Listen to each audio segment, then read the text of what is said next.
ஹர ஹர நம பார்வதீபதயே ஹர ஹர மகாதேவான்.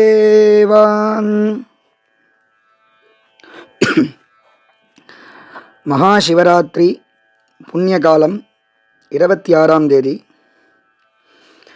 அந்த மகாசிவராத்திரி புண்ணிய காலத்தில் சிவனை வழிபடணும் அப்படிங்கிறது லோக பிரசித்தி. இருந்த பொழுதிலும் பல க்ஷேத்திரங்கள் இருக்குது. பிரதானமாக சிவனை வழிபடுறதில் அதில் பிரதானமாக 12 ஜோதிர்லிங்கம் மற்றும் பஞ்சபூத க்ஷேத்திரம் இது பிரசித்தியாக இருக்கக்கூடியவை. இதில் ரொம்ப அதிகமாக தொடர்புள்ள க்ஷேத்திரம் எது அப்படின்னா அக்னி க்ஷேத்திரமான அருணாச்சல க்ஷேத்திரத்துக்கும் சிவராத்திரிக்கும் அதிகமான தொடர்பு உண்டு. சாட்சாத்தாவே அதுக்கு தான் தொடர்பு உண்டு. ஏன் திருவண்ணாமலைக்கும் சிவராத்திரிக்கும் தொடர்பு உண்டு அப்படின்னா சிவராத்திரி அன்னைக்கு சிவனை வழிபடுறதுக்கான ஒரு ஹேத்துவாக காரணமாக அமைந்த ஊரே திருவண்ணாமலை தான், அருணாச்சல க்ஷேத்திரம்தான். ஸ்காந்த புராணத்தில் மாஹேஸ்வர கண்டத்தில் அருணாச்சல மகாத்மியம் அப்படின்னு சொல்லப்படுறது. அந்த அருணாச்சல மகாத்மியத்தில் லிங்கம் உண்டான சந்தர்ப்பம் லிங்கோத்பவ வர்ணனம் அப்படிங்கிறது அருணாச்சல மகாத்மியத்தில் சொல்லப்படுறது. சிவராத்திரி அன்னைக்கு நடு யாமத்தில் நடு ராத்திரி லிங்கோத்பவரை குறித்து விசேஷமாக எல்லா கோவில்லையும் பூஜை பண்ணுவா. திருவண்ணாமலையில் அதிகமாகவே பூஜை பண்ணுவா அந்த லிங்கோத்பவரை குறித்து. லிங்கோத்பவம் அப்படின்னா என்ன? லிங்கம் அப்படின்னா லிங்கம் எல்லாருக்கும் தெரிஞ்சது. உத்பவம்னா வந்தது, உண்டானது அப்படின்னு அர்த்தம். அந்த அருணாச்சல மகாத்மியத்தில் திருவண்ணாமலையில் தான் பிரசித்தியாக சொல்கிறது. அதனால் திருவண்ணாமலை க்ஷேத்திரத்தில் தான் பகவான் உண்டானார் தேஜோ ரூபமாக. அதனால் திருவண்ணாமலையில் சிவராத்திரி மிகவும் ரொம்ப சிறப்பாக அமைகிறது புராண ரீதியாக. அந்த மாதிரி அருணாச்சல மகாத்மியத்தில் உத்தரார்த்தத்தில் 9வது அத்தியாயம் 10, அதுலேருந்து 9லேருந்து ஒரு 4 அத்தியாயத்தில் பரமேஸ்வரன் உண்டான கதையை சொல்கிறார். அதுதான் இப்போ நம்ம பார்க்க போகிறோம். எல்லா அத்தியாயத்தையும் பார்க்க முடியுமா அப்படின்னா தெரியல. ஒரு பதிவாவோ இல்லை 2-3 பதிவாவோ பார்ப்போம். எப்படி அமையிறதுன்னா பிரம்மா சனகர்கிட்ட சொல்கிறார், நந்திகேஸ்வரர் மார்க்கண்டேயர்கிட்ட சொல்கிறார். அப்படி தான் சரித்திரம் அமையிறது. எடுத்த உடனே நந்தி பகவான் சொல்கிறார், இந்த லிங்கோத்பவ வர்ணனம் எப்படி ஆச்சு அப்படின்னா ஒரு சந்தர்ப்பத்தில் பிரம்மாவும் விஷ்ணுவும் 2 பேரும் ரஜோ விகாராபியாம், ரஜோகுணம் அதிகமாக ஆனதுனால, ரஜோகுணம் அப்படின்னா கொஞ்சம் ராஜசத்தன்மை, அந்த ரஜோகுணம் அதிகமானதுனால மோகத்தினால 2 பேரும் பரஸ்பரோ விவதந்தக அப்படிங்கிறா. 2 பேரும் வாதம் பண்ணிக்கிறாளாம், வாக்குனாலேயே சண்டை போட்டுக்கிறாளாம். என்ன சண்டை அப்படின்னா நான் சிறந்தவனாக நீ சிறந்தவனா, 2 பேரில் யாரு பெரியவா அப்படின்னு சண்டை போட்டுக்கிறா. பிரம்மா சொல்கிறார், அவளுடைய சண்டையானது ரொம்ப முத்தி போகிறது. பிரம்மாவே தன்னுடைய வாக்குனால சொல்கிறார், பரஸ்பரம் ரணோத்சாகம் ஆவயோஹோ அதிபீஷணம். ஸ்வபாவமாகவே நாங்கள் 2 பேரும் ரொம்ப கோரமாக ரொம்ப ஆக்ரோஷமாக 2 பேருமே சண்டை போட்டுருக்கோம். பிரம்மா எடுத்தோடனே சொல்கிறார், ஹே விஷ்ணுவே, நீ பெரியவன்னு சொல்லிக்கிறியே, பெரியவன்னு சொல்லிக்கிறதுக்கு உன்ட்ட என்ன இருக்கு சொல்லு பார்ப்போம். நீ தைத்திய அரி, எதிரிகளை அழிக்கக்கூடியவன்னு நீயே உன்னை பெருமை தட்டிக்கிற, கர்வமாக சொல்லிக்கிற. ஹே கேசவனே, அந்த மதுகைட்டபரங்களை அசுரர்களை அழிச்சதுனால நானே பெரியவன்னு நீ சொல்லிக்கிற. அதுவும் உங்ககிட்டேந்து வந்த அசுரர்களை நீ அழிச்சுட்டு நான் பெரியவன்னு சொல்லிக்கிற, எதிரிகளை அழிக்கக்கூடியவன்னு சொல்லிக்கிற. இது நியாயமா? நீயோ ஒரு பார்க்கடலில் நீ சமுத்திரத்தில் இருக்கியே, அது என்னால் உண்டு பண்ணப்பட்ட சமுத்திரம். அந்த சமுத்திரத்தில், அந்த பெரும் சமுத்திரத்தில் முழுகினவனாக இருக்க நீ அந்த சமுத்திரம் என்னால் உண்டு பண்ணது. நீ எதையாவது சிருஷ்டி பண்ணிருக்கியா? ஒரு நெய்யக்ரோதம் நச்சோத்பன்னம், ஒரு குச்சியை கூட நீ சிருஷ்டி பண்ணலை. உன்னை அவலம்பிச்சு உன்னை ஆசிரகிச்சு யாருமே இல்லை, நீ என்னமோ பெரியவன்னு சொல்லிக்கிறியே, இது நியாயமா அப்படின்னு கேட்குறார். நீ இருக்கியே யாரு மேலே இருக்க? ஆதிசேஷன் மேலே இருக்க. நான் உண்டு பண்ண சமுத்திரத்தில் அந்த ஆதிசேஷன் ஆடிண்டு இருக்கார், ஸ்திரமாக இல்லை. ஸ்ரவத்தே பன்னகா, நீ ஆடிண்டு இருக்கார், அதுக்கு மேலே நீ படுத்துட்டு இருக்க. ஆதிசேஷனுக்கு நீ ஆசிரியம், உனக்கு மேலே ஒரு பத்மம் தாமரை, அந்த தாமரை மேலே நான் இருக்கேன், உனக்கு நான் ஆசிரியம். எப்படி ஆதிசேஷன் மேலே நீ இருக்கையோ, ஆதிசேஷனுக்கு நீ ஆசிரியமோ, அதே போல் உனக்கு மேலே நான் இருக்கிறதுனால உனக்கு நான் தான்ப ஆசிரியம், அதனால நான் தான் பெரியவன், நீ பெரியவன் கிடையாது அப்படின்னு பிரம்மா சொல்கிறார். உன்ட சத்வ குணமே இல்லை. ஒரு குச்சியை கூட உன்னால் உண்டு பண்ண முடியாது.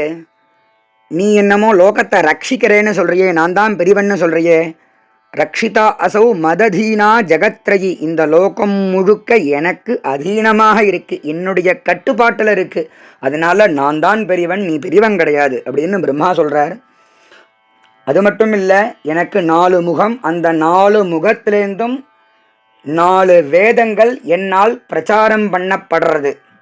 அது மட்டும் இல்லை, என்னுடைய மனைவியானவள் சைதன்ய ரூபமாக இருக்கா, சக்தியாக இருக்கா, அதனால அவளும் என்ன ஆசிரியச்சுட்டு இருக்கா. நான் தான் பெரியவன், நீ பெரியவன்னு சொல்கிறதுக்கு காரணமே இல்லையே.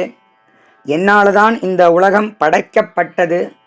ஸ்தாவர ஜங்கமம், சுற்றுச்சூழல், பிராணிகள் முதலியவைகள் அத்தனையும் நான் தான் படைத்தேன்.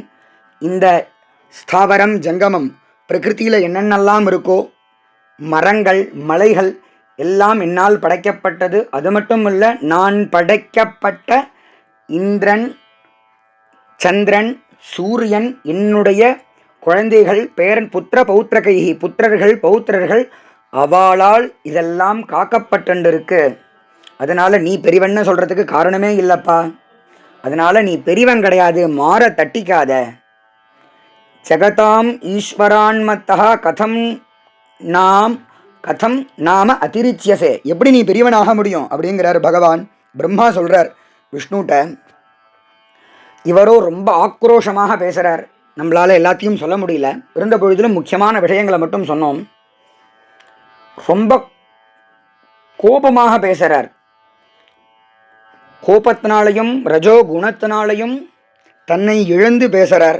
யார் ஒருத்தருக்கு கோபம் வருமோ அவளுக்கு நிதானம் இருக்காது, அந்த நிதானத்தை இழந்து பேசுகிறார் அப்படிங்கிறத நந்திகேஸ்வரர் தெரியப்படுத்துகிறார். அது மட்டும் இல்லை, கோபத்தினால பௌருஷ பாஷினி, புருஷத்தன்மையோட பேசுகிறாராம் அவர். இவ்வளோ கோபமாக பேசின பிரம்மாட்ட சுலபமாக சிரிச்சுண்டே விஷ்ணு சொல்ல ஆரம்பிச்சாராம். ஸ்மிதத்வைவம் சம் அபாஷத, சிரிச்சுண்டே சொன்னாராம், ஏ விரஞ்சே, ஹே பிரம்மனே, முதல்ல நீ குதிக்கிறத நிறுத்துங்கோ. முஞ்ச சம்பிரம்பம் விருதா கலு விகத்தசே, குதிக்கிறத நிறுத்துங்கோ, புலம்புறத நிறுத்துங்கோ.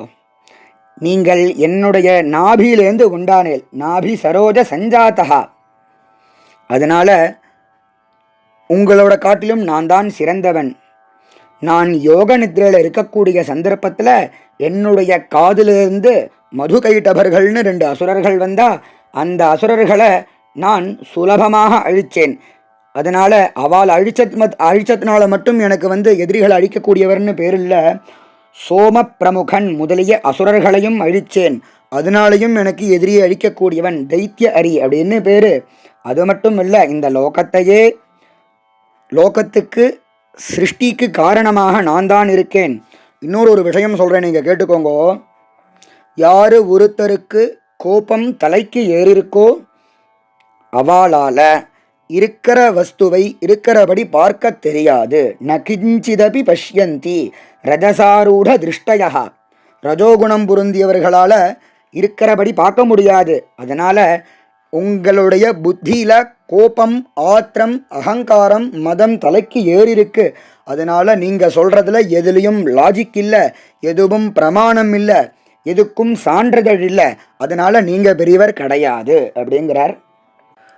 பத்மத்தில் வசிக்கக்கூடிய மகாலட்சுமி என்னுடைய மனைவி, யாருடைய கடாட்சம் பட்டுதுன்னா எல்லா விதமான ஐஸ்வர்யமும் அவளுக்கு கிடைக்குமோ, இந்த லோகத்துக்கே கடாட்சம் படுறதுனால கிடைக்குமோ, அவள் என்னுடைய மனைவி. அந்த சக்தியானவள் என்னுடைய மனைவி, என்னை விட்டு பிரியாமல் இருக்கக்கூடியவள், என்னுடைய மார்பகத்தில் வக்ஷஸ்தலத்தில் இருக்கக்கூடியவள் லக்ஷ்மி.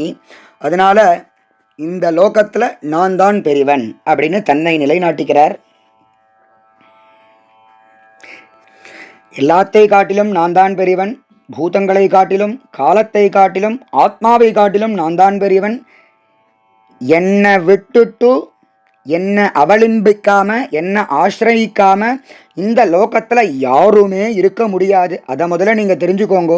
என்ன ஆசிரயிச்சு யார் யாரெல்லாம் இருக்கா அப்படின்னா, ஆதித்யர்கள் இருக்கா, வசுக்கள் இருக்கா, ருத்ரர்கள் இருக்கா, திக்பாலகர்கள் இருக்கா, பூர்புவசுவஹா அப்படின்னு சொல்லக்கூடிய வியாகிருதி என்னை ஆசிரயிச்சு இருக்குது.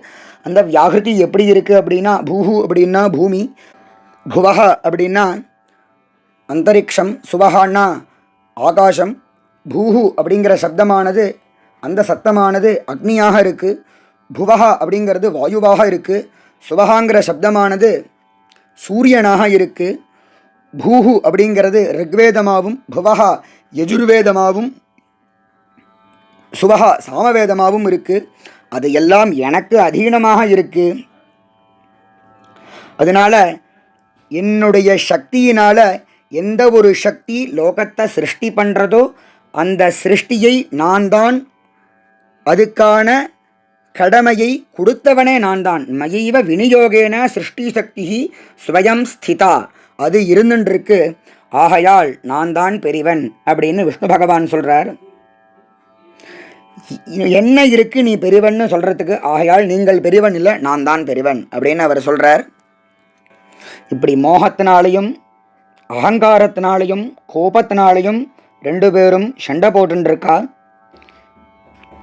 யயாவனல்ப சமயா சம்பர்த்த சதிருஷஸ்தாயோஹோ, அவளோடது எப்படி இருக்குது அப்படின்னா, அல்ப காலம் அவள் சண்டை போடலையாம், பல வருஷங்கள் சண்டை போடுறாளாம். அவளுடைய சண்டையை பார்த்தா லோகத்துக்கு க்ஷீணம் ஏற்படுறது, கல்பமே முடிய போகிறதோங்கிற எண்ணம் வருது. சூரியன் உதிக்கலை அஸ்தமிக்கலை, சந்திரன் உதிக்கலை அஸ்தமிக்கலை, நட்சத்திரங்கள்லாம் பிரகாசிக்கலை, கிரகங்கள்லாம் பிரகாசிக்கலை, அதெல்லாம் க்ஷீணமாகிண்டே இருக்குது. காற்று நாவவுஹு மருதாம், காற்றெல்லாம் வீசப்படலை. அக்னி எரியலப்பா நீங்கள் சண்டை போடுறதுனால, அதனால் எரிய மாட்டேங்கிறது. அந்தரிக்ஷம் ஆகாசம், திக்குகள், பூமி எதுவும் பிரகாசிக்கலை. சமுத்திரமும் ஆட்டம் காண்றது, கம்பனம் ஏற்படுறது, பர்வதங்களும் கம்பனம் ஏற்படுறது. ஓஷதிகளுக்கு தன்மையே இல்லை, எல்லாம் விழுந்து போயிடுறது, பட்டு போயிடுறது. எல்லா ஜந்துக்களும் விழுந்துடுறது. பக்ஷங்கள், மாசங்கள், ருத்துக்கள் எதுவும் முறையாக நியமமாக நடக்கப்படலை. பக்ஷம் இரவு பகலாக மாறுறது, பகல் இரவாக மாறுறது, எல்லாம் மாற்றி மாற்றி அமையப்படுறது. இவாளுடைய சண்டையினால் இந்திரர்கள், லோகபாலர்கள், மரீச்சி முதலிய ரிஷிக்கள் இவாளுடைய சண்டையை பார்த்து பரமேஸ்வரன்கிட்ட போய் பிரார்த்தனை பண்ணுறா. அப்போ பரமேஸ்வரன் கருணாமூர்த்தியாக இருக்கக்கூடிய அண்ணாமலையார், இவா இப்படி மோகத்தினால சண்டை போட்டுருக்காளே அப்படின்னு அவருக்கு ஒரு கருணை ஏற்பட்டது அண்ணாமலையாருக்கு. இவா இப்படி சண்டை போடுறத நான் விருப்பப்படலையே அப்படின்னு பரமேஸ்வரன் நினைக்கிறாராம். லோகத்துக்கு ஹிதத்தை உத்தேசித்து அண்ணாமலையார் இவாளுடைய சண்டையை நிறுத்தணும் அப்படின்னு மனசில் தீர்மானம் பண்ணி என்ன பண்ணாராம் அண்ணாமலையார், இவா ரெண்டு பேரும் சண்டை போட்டுருக்கக்கூடிய சந்தர்ப்பத்தில் பூமியை பிளந்துண்டு லிங்கம் உத்பவமாச்சு, அண்ணாமலையார் உண்டானார் அப்படிங்கிறத முதல் அத்தியாயத்தை சொல்லி பூர்த்தி பண்ணுறா. இந்த மாதிரியான முறையில் இவாளுடைய சண்டைக்கு நடுவில் அண்ணாமலையார் அருணாச்சலேஸ்வரர் ஒரு நெருப்பு பிழம்பாக பூமியை பிளந்துண்டு வந்தார் அப்படிங்கிறது முதல் அத்தியாயத்தில் முதல் சாப்டரில் மேற்கொண்டு அடுத்த பகுதியில் பார்ப்போம். இந்த மகா சிவராத்திரிக்கும் அண்ணாமலையாருக்கும் இருக்கக்கூடிய தொடர்பு, மகா சிவராத்திரி அன்னைக்கு என்ன விசேஷம் அப்படிங்கிறதெல்லாம். ராம் ராம்.